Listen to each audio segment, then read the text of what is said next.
നേവിക്ക് ഇനിയൊരു കിടിലം പുതിയ യുദ്ധക്കപ്പൽ കൂടി. റഡാറുകളുടെ കണ്ണിൽ പെടാതിരിക്കാനുള്ള ആധുനിക സ്റ്റെൽത്ത് ടെക്നോളജിയുമായി പുതിയ മൾട്ടി റോൾ ഫ്രിഗേറ്റ് വാർഷിപ്പാണ് നേവിയുടെ ഫ്ലീറ്റിലെത്തിയത്. ഹിംഗിരി എന്നാണ് പേര്.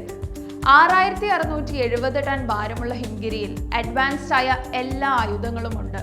ഒപ്പം സെൻസറുകളും ഘടിപ്പിച്ചിട്ടുണ്ട്. മാത്രമല്ല ബ്രഹ്മോസ് സൂപ്പർ സോണിക് മിസൈൽ ഉൾപ്പെടെയുള്ള പ്രിസിഷൻ സ്ട്രൈക്ക് മിസൈലുകളും ഹിംഗിരിയിലുണ്ട്. 450 കിലോമീറ്റർ വരെ ദൂരപരിധിയുള്ളവയാണ് ഹിംഗിരി ഫ്രിഗേറ്റിലെ ബ്രഹ്മോസ് മിസൈലുകൾ. ഇസ്രായേലിൽ നിന്നുള്ള ബരാക് 8 സർഫസ് ടു എയർ മിസൈലുകളും ഹിംഗിരിയിലുണ്ട്.